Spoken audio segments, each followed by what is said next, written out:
So once you understand what your risks are, you need to figure out how you want to address that. And the way to do that is with a security policy, to document it. Writing down what your security policy is, I saw 2 or 3 hands that you actually have a security policy. Writing it down is really the most important thing you can do with the policy, to have it consistently implemented, to have a general understanding of what it is, to be able to communicate it to people that are coming in the door. The policy becomes a decision-making tool for everything that comes later in terms of design, in terms of, we have this new business application, but it requires that we open up these holes for these customers. And ideally, the policy comes as part of designing the system or before the system, and opposed to, there's a system and we document it later.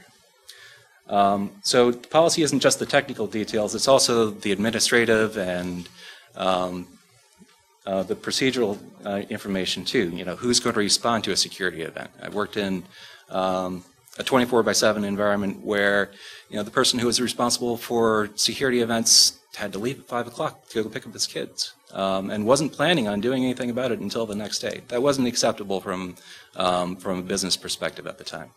And how do they respond? Do they need to call in a team of people? When do you contact law enforcement? If they're sick, who gets contacted, and those kinds of details. Because otherwise you end up scrambling, or the worst case scenario is nothing happens and the security event just continues. So our early VoIP security policy, so EXO has been using voice over IP internally since about 2000 for infrastructure purposes. Our early policy was, the brick wall approach. Don't let anything in, and even if something gets in, don't let anything out. It was very rigid, but that's what we had to do at the time. We did as much as we could to lock down systems, but our vendors weren't quite with the program yet. Things improved, though. And the other reason we did this was because there was no reason not to. There was no reason to open up more access than because there was no money to be made, essentially. But things didn't stay the same, and things have changed a lot since 2000, especially when it comes to communications industry and voice over IP. The policy needs to evolve. New equipment comes out with new features, new business opportunities arise, and you need to be able to modify the policy to both reflect the new abilities and to be able to go after more business. So you need to look at the policy event periodically, but you also need to look at how you're doing it. Maybe it doesn't make sense anymore the way you're doing it. Maybe it's preventing more business than it's protecting, which is always a thing that security folks are accused of. But it needs to be taken into consideration, periodically. So what did we do? As a first step, when business opportunities started to arise, the edge control platforms, the SBCs, didn't really exist yet, or they didn't do what we thought they needed to do. So we tried, we'll just see what happens. We'll allow a few trusted partners to access the network. So we just kind of let them access the network. And that ended up being a lot more complicated than it sounds right there. The partner needed to know about everything that was in the network, all of the gateways, and the soft switch elements that we wanted them to be able to access.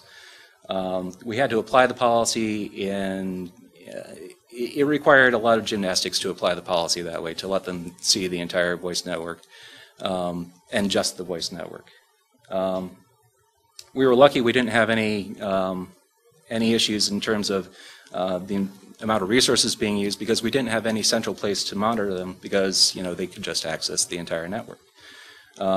This made us big believers in SBCs, this experience. Another thing that the SBC will do for you that we might not have heard here is it's a big simplification for the access to the network. If your customer only needs to know about one IP address or one subnet, that's a lot simpler than knowing about your entire gateway network. And things have continued to evolve since then. You know, there was more money to be made. There were different industries to get to go after, and the poke a hole method didn't scale to working with multiple partners or multiple customers.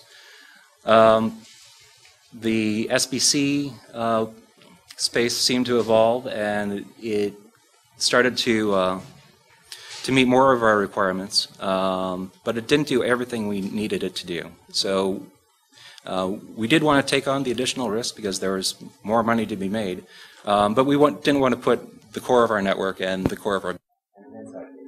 They talk to each other. At the time, there were no capacity controls between the two. But things were ran in such a way that, you know, the outside part of the network filled up.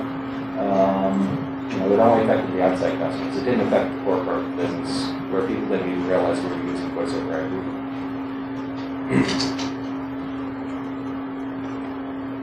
So how does this relate to IMS and TISPAN? So IMS and TISPAN have security elements for border communications. But you know, we've been saying all along the border communication isn't the whole story. We need to look at the entire network and look at security depth.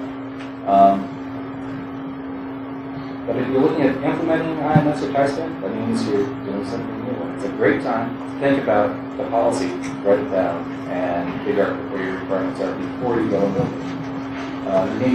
You need to work with your vendors and to test the platforms to really understand where your risks are. And apply the in-depth security as you're implementing new platforms and new protocols.